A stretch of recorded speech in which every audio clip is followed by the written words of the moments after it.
السلام عليكم ورحمة الله وبركاته. الحمد لله الذي هدانا لهذا وما كنا لنهتدي لولا أن هدانا الله. அன்புள்ள சகோதரர்களே, தொடர்ச்சியாக நாம் பார்த்து வரக்கூடிய இந்த ரமதானுடைய இந்த தொடர் சொற்பொழிவிலே இன்றைய தினம் ஒரு சில விஷயங்களை அல்லாஹ் ரப்பல் ஆலமீன் முஃமின்களுக்கு தேவையாக சொல்லக்கூடிய ஒரு சில விஷயங்களை உங்களுக்கு மத்தியில் பகிர்ந்து கொள்ளலாம் என்று அன்புள்ளவர்களே, அல்லாஹ் ரப்பல் ஆலமீன் இந்த நோன்பை கடமையாக்கி அந்த நோன்பிலிருந்து மனிதனுக்கு ஒரு விஷயத்தை பழக்கப்படுத்துகிறான். அது என்ன பழக்கம்? மனிதன் தன்னை தற்காத்துக் கொள்ள வேண்டும், சில விஷயங்கள்ல கட்டுப்பாடாக இருந்து கொள்ள வேண்டும். உணவு இருந்தாலும் சாப்பிட முடியாத ஒரு சூழல், சாப்பாட்டை என்ன பண்ணிடணும், தடுத்துக் கொள்ள வேண்டும். தாகித்திருக்கும், கண்ணுக்கு முன்னாடி என்ன இருக்கும், தண்ணி இருக்கும், ஆனால் அதை குடிக்க கூடாது. அதே போலதான் மற்ற தேவைகளையும் நாம் நிறைவேற்றக்கூடாது. இப்படி ஒரு கட்டுப்பாடை இஸ்லாம் பழக்குகிறது. இப்போ எதற்காக மனிதனுக்கு இந்த கட்டுப்பாடை இஸ்லாம் சொல்லுது அப்படின்னு நம்ம பார்க்கிற நேரத்துல, ஒரு முஸ்லீமை பொறுத்த வரைக்கும் கட்டுப்பாடு உள்ளவனா தான் இருக்கும். எப்படி சாதாரண இந்த ஒரு கால்நடைகள் எப்படி கட்டுப்பாடு என்று வாழுமோ அது போன்று ஒரு முஸ்லீம் இருக்கக்கூடாது. ஒரு முஸ்லீம் என்று சொன்னால் அவனுக்கென்று சில வரையறைகள் இருக்கிறது, சில எல்லைகள் இருக்கிறது. அந்த எல்லைக்குள்ளும் அந்த வரையறைக்குள்ளும் தான் தன்னுடைய வாழ்க்கை என்ன பண்ணணும், அமைந்து கொள்ள வேண்டும். அப்ப இந்த கட்டுப்பாடுகளை போடுறவன் யாரு அப்படின்னு பாத்தீங்கன்னா அல்லாஹ் ரப்பல் ஆலமீன். இறைவன் தான் என்ன பண்றான், தில்க ஹுதூதுல்லாஹ், இறைவன் உங்களுக்கு சில வரையறைகளை வகுத்து தந்திருக்கிறான். எப்படி நோன்புல நமக்கு சில கட்டுப்பாடுகள் இருக்கு, என்னது, சாப்பிடக்கூடாது, குடிக்கக்கூடாது, மற்ற தேவைகளை நிறைவேற்றக்கூடாது. அதே போல தொழுகையில சில கட்டுப்பாடு இருக்கும். தொழுகையில நின்னா திரும்பி பார்க்க கூடாது, மற்ற பேச்சுகளை பேசக்கூடாது, தொழுகையில நிக்கணும், தேவையற்று உட்காரக்கூடாது, இப்படி சில கட்டுப்பாடுகள் இருக்கு. அதே போல மனிதனுடைய வாழ்க்கையை எடுத்து பார்த்தீங்கன்னா அங்கேயும் பல கட்டுப்பாடுகள் இருக்கு. இப்படி செய்யலாம், இப்படி செய்யக்கூடாது, இங்க போகலாம், இங்க போகக்கூடாது. இப்படி இறைவன் பல கட்டுப்பாடுகளை அல்லாஹ் ரப்பல் ஆலமீன் மனிதர்களுக்கு வச்சிருக்கோம். அப்போ இந்த கட்டுப்பாடு எதற்காக என்று சொன்னா இதுதான் ஈமான். ஒரு மனிதன் வெறுமனே அல்லாஹ்வை நான் ஈமான் கொண்டு விட்டேன் என்றால் மட்டும் பத்தாது. என்ன செய்யணும்? ஈமான் என்றால் என்ன? ஈமான் என்பது தஸ்தீக்கும் பில் கல்ப், உள்ளத்தால் உண்மைப்படுத்தணும். அதே போல வாயால மொழியணும். அதே போல அமலும் பில் ஜவாரி, உடல் உறுப்புகள் அதற்கு வேலை செய்யும். ஈமான் நம்ம கொண்டிருக்கோம் அப்படின்னா வெறுமனே நான் உட்கார்ந்து இருப்பேன் அப்படின்னு கிடையாது. அதற்கு சில வேலைகளை நம்ம செய்யணும், சில வேலைகளை செய்யக்கூடாது. இதுதான் ஈமான்.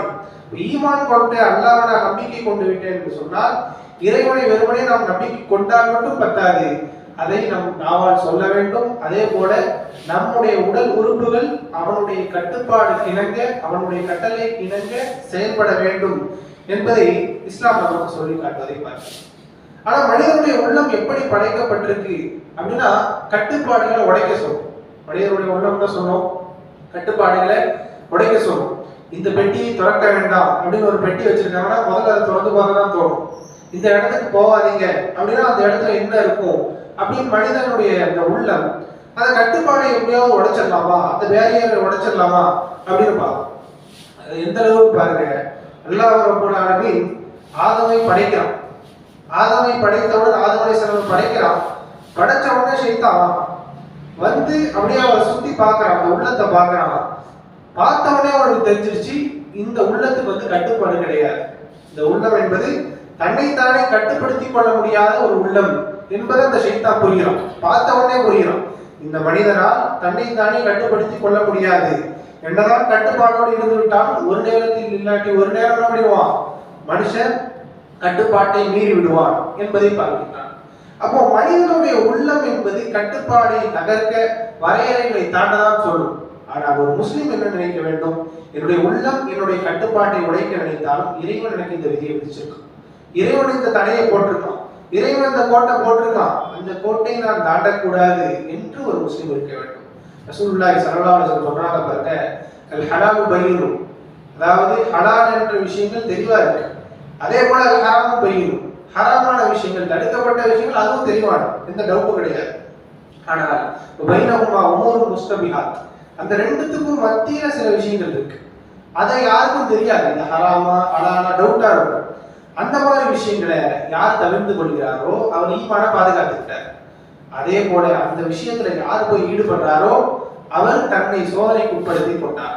சொல்லிவிட்டு ரசூலுல்லாஹி ஸல்லல்லாஹு அலைஹி வஸல்லம் சொல்றாங்க பாருங்க, அலா அறிந்து கொள்ளுங்கள், இன்னலி குல்லி மலிக்கின் ஹிமா, ஒரு மன்னன் இருக்கான்னு சொன்னா ஒவ்வொரு மன்னனுக்கும் ஒரு வரையறை இருக்கு. ஒரு மன்னன் இருக்காரு, ஒரு ஆட்சி இருக்கு அப்படின்னா அது ஒரு எல்லை இருக்கும். அவர் சொல்லக்கூடிய சட்டங்கள் அந்த எல்லை வரைக்கும் தான் செயல்படும். அதை தாண்டின மக்கள் அதை கேட்க மாட்டாங்க. அதே போல அல்லாஹ் ரப்பல் ஆலமீனுடைய அந்த எல்லை எது தெரியுமா? மனிதர்களுக்கு அல்லாஹ் போட்டிருக்க இந்த எல்லை, அவன் எதையெல்லாம் தடை செய்திருக்கிறானோ அவைகளா அந்த எல்லை யார் தாண்டுகிறாரோ அவர் எப்படிப்பட்டவர் தெரியுமா? அவர் வேலியோரம் மேய்க்கக்கூடிய மேய்ப்பாளரை போல. ஒரு மனுஷன் ஆடு மேய்க்கிறாரு அல்லது மாடு மேய்க்கிறாரு, எதையோ ஒன்று மேய்க்கிறார். அப்படி மேய்க்கிற நேரத்தில் அவருக்கு ஒரு நிலம் இருக்கும். அந்த நிலத்துல ஒரு வேலியை போட்டிருப்பார். அப்போ அந்த வேலி வரைக்கும் அவருடைய நிலம் அவர் மேய்த்து கொள்ளலாம். ஆனா அவர் என்ன செய்யறாருன்னா அந்த எல்லை வரைக்கும் சென்று அந்த ஆட்டை மேய்க்கிறார். அப்படி மேய்க்கிற நேரத்துல அவரே அறியாமல் அடுத்தவனுடைய நிலத்துல அந்த ஆடு என்ன பண்ணிடும்? தலையை விட்டுரும். அப்ப என்ன செய்கிறோம்? நம்முடைய எல்லைக்குள் நாம் மேய்த்துக் கொள்ள வேண்டும் என்று சொன்னால் அந்த எல்லை வரைக்கும் மேய்க்காமல் ஒரு அடி அல்லது ஒரு 2 அடி முன்னாடியே நம்ம அந்த ஆட்டை நிப்பாட்டிட்டோம்னா அடுத்தவருடைய எல்லையில நம்ம கை வைக்க வேண்டிய அவசியம் இல்லை. அதே போலதான் ரசூலுல்லாஹி ஸல்லல்லாஹு அலைஹி வஸல்லம் சொல்றாங்க, இறைவன் சில தடைகளை போட்டிருக்கான். அப்போ ஹலால் ஹராம்லாம் தெளிவா இருக்கு. ஒரு விஷயம் டவுட்டா இருக்கு, நான் இறங்கி அந்த சைடு போய் பார்ப்பேன் அப்படின்னு இல்லாம டவுட்டா இருந்தா அதை விட்டுருவோம் அப்படின்னு நம்மளுக்கு நாமளே ஒரு பேரியரை போட்டுக்கிட்டு அந்த தடைகளை ஏற்படுத்தி கொண்டு அந்த கட்டுப்பாடுகளை நாம் ஏற்படுத்தி கொண்டால் இப்படிப்பட்ட கட்டுப்பாடு உடையவர் தன்னுடைய மானத்தையும் மார்க்கத்தையும் பாதுகாத்துக் கொண்டார் என்று ரசூலுல்லாஹி ஸல்லல்லாஹு அலைஹி வஸல்லம் சொல்லி காட்டுவதை பார்க்கின்றோம். அப்போ இந்த நோன்பை பொறுத்த வரைக்கும் பாருங்களேன், இந்த நோன்பை எதுக்கு ரசூலுல்லாஹி ஸல்லல்லாஹு அலைஹி வஸல்லம் சில காரணங்களை சொல்றாங்க. என்ன காரணங்கள் சொல்றாங்க பாருங்க. யா மாஷர் ஷபாப், அதாவது இளைஞர்களே, உங்களை யாருக்காவது திருமணம் முடிக்க சக்தி இல்லை என்று சொன்னால் அவர் நோன்பு வைங்க அப்படின்னு சொல்லிட்டு ரசூலுல்லாஹி ஸல்லல்லாஹு அலைஹி வஸல்லம் ஒரு வார்த்தை யூஸ் பண்றாங்க. என்ன வார்த்தை? அது அவருடைய பார்வையை தாழ்த்தும், மனோ இச்சையை கட்டுப்படுத்தும். பார்வையை தாழ்த்தும், அவருடைய மனோ ஆசைகளை மனோ இச்சைகளை கட்டுப்படுத்தும். இப்ப இந்த நோன்புடைய காலத்துல அவரால் நம்மளுக்கு நிறைய அமல்களை செய்யறது ஈஸியா இருக்கு. நம்முடைய உள்ளம் என்ன வேண்டியாமோ சொல்லும், கண்ட வேட்டையெல்லாம் தூண்டும்.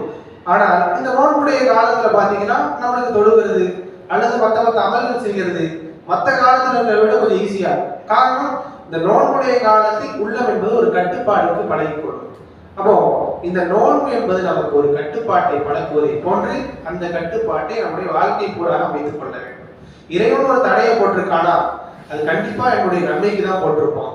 நம்முடைய மனோவீழ்ச்சி என்னவெல்லாம் அதற்கு ஆசை ஊட்டினாலும் நாம் என்ன பண்ணணும்? தடுத்துக் கொள்ள வேண்டும். இந்த மனோவீழ்ச்சி இருக்கு இல்லையா, மனது, அது கட்டுப்பாடை உடைக்க சொல்லிக் கொண்டே இருக்கும். அதனாலதான் அல்லாஹ் ரப்பல் ஆலமீன் சொல்றான் பாருங்க, தாலிக் வமன் காஃப மகாம ரப்பி, யாரு நாளைக்கு அல்லாஹ்வுக்கு முன்னாடி நாம போய் நிக்கணும் என்பதை பயந்து வடஹன் நஃப்ஸானில் ஹவா, மனோ இச்சைகளை விட்டு தன்னுடைய உள்ளத்தை பாதுகாத்துக்கிறார். மனோ ஆசைகள் தவறான எண்ணங்களை விட்டு தன்னுடைய உள்ளத்தை பாதுகாத்துக்கிட்டாரு அப்படின்னு சொன்னா ஃபைனல் ஜன்னத்தை ஹியல் மஹ்வா, அல்லாஹ் ரப்பல் ஆலமீன் சொல்றான் அவருடைய கூலி என்பது சொர்க்கம் தான், அவர் சொர்க்கத்தில் நிரந்தரமாக இருப்பார் என்பதை அல்லாஹ் ரப்பல் ஆலமீன் சொல்லி காட்டுவதை பார்க்கின்றோம்.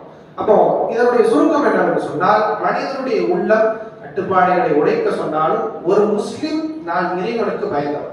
ஒரு முஸ்லிம் எப்படி இருக்கணும்? எனக்கென்று தனி சுதந்திரம் இருந்தாலும் இறைவன் என்னை பார்த்து கொண்டிருக்கின்றான். நான் அவனை பார்க்காவிட்டாலும் அவன் என்னை பார்த்து கொண்டிருக்கின்றான். எந்த எல்லையை நான் தாண்டினாலும் எந்த எல்லையை நான் மீறினாலும் இறைவன் அந்த எல்லையில் இருக்கின்றான். அவன் என்னை கண்காணித்துக் கொண்டிருக்கின்றான்.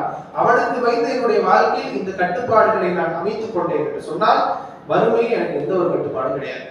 உலகத்தில் நிறைய கட்டுப்பாடுகள் இருக்கலாம், ஆனால் வறுமையில் அவர் விரும்பியதை அவர் செய்து கொள்ளலாம். அநியாயத்தை தவிர அவர் நியாயமாக என்னவெல்லாம் இருக்கிறதோ எல்லா விஷயங்களையும் அவர் செய்து கொள்ளலாம். அவ்வளவு அவருக்கு அனுமதி என்பதை இஸ்லாம் நமக்கு சொல்லி காட்டுவதை பார்க்கின்றோம். அப்போ ஒரு குறுகிய கால ஒரு கட்டுப்பாடு இஸ்லாம் கொடுத்து ஒரு நிரந்தர ஒரு வாழ்க்கையை சொல்லுகிறது.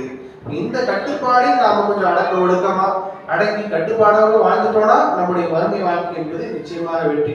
அதே நேரத்தில் இந்த உலகத்தில் இறைவனுடைய எல்லைகளை தாண்டி நாம் கால் வைப்போம் என்று சொன்னால், வரம்புகளை மீறுவோம் என்று சொன்னால் நம்முடைய மறுமை வாழ்க்கை என்பது கேள்விக்குறியாகும் என்பதை இஸ்லாம் நமக்கு சொல்லி காட்டுகிறது. இந்த நோன்பும் அது போன்ற கட்டுப்பாடுகளைத்தான் நம்முடைய வாழ்க்கையை பழக்குகிறது. எனவே இந்த உலகத்தில் அந்த ரசூலுல்லாஹி ஸல்லல்லாஹு அலைஹி வஸல்லம் சொன்னதை போன்று அல் துன்யா சிஜ்ருல் முஃமின், இந்த உலக வாழ்க்கை என்பது ஒரு முஃமினுடைய சிறைச்சாலை என்று ரசூலுல்லாஹி ஸல்லல்லாஹு அலைஹி வஸல்லம் சொன்னாங்க. ஒரு சிறைச்சாலையில பாத்தீங்கன்னா நிறைய கட்டுப்பாடுகள் இருக்கு. நினைச்ச நேரத்துல சாப்பிட முடியாது, நினைச்ச நேரத்துல தூங்க முடியாது, நினைச்ச இடத்துக்கு போக முடியாது, நினைச்ச இடத்துக்கு வர முடியாது, நினைச்சவங்கள போய் பார்க்க முடியாது. அதே போலதான் இந்த உலகத்திலும் அல்லாஹ் ரப்பல் ஆலமீன் இதை செய்யாத, இப்படி செய்யாத, இங்க போகாத கட்டுப்பாடை போட்டிருப்பான். அதையெல்லாம் மதிச்சு வாழ்றவன் தான் உண்மையான முஃமின் என்று ரசூலுல்லாஹி ஸல்லல்லாஹு அலைஹி வஸல்லம் சொன்னார்கள். எனவே அப்படிப்பட்ட மக்களாக நாம் ஆக வேண்டும் என்று சொன்னார். நாளைக்கு அல்லாஹ் ரப்பல் ஆலமீன் உயர்ந்த சொர்க்கத்தை நமக்கு தர வேண்டும் என்று சொன்னார். இந்த உலகத்தில் அதற்கேற்ப நம்முடைய வாழ்க்கை கட்டுப்பாடான முறையில் அமைத்துக் கொண்டால் மட்டும்தான் அது கிடைக்கும் என்பதை இஸ்லாம் நமக்கு சொல்லி காட்டுவதை பார்க்கின்றோம். அப்படிப்பட்ட நல்ல மக்களாக அல்லாஹ் ரப்பல் ஆலமீன் உங்களையும் என்னையும் ஆக்கிய புரிவானாக. வாஹிர் தஅவானா அல்ஹம்துலில்லாஹி ரப்பில் ஆலமீன். அஸ்ஸலாமு அலைக்கும் வரஹ்மத்துல்லாஹி வபரகாத்துஹு.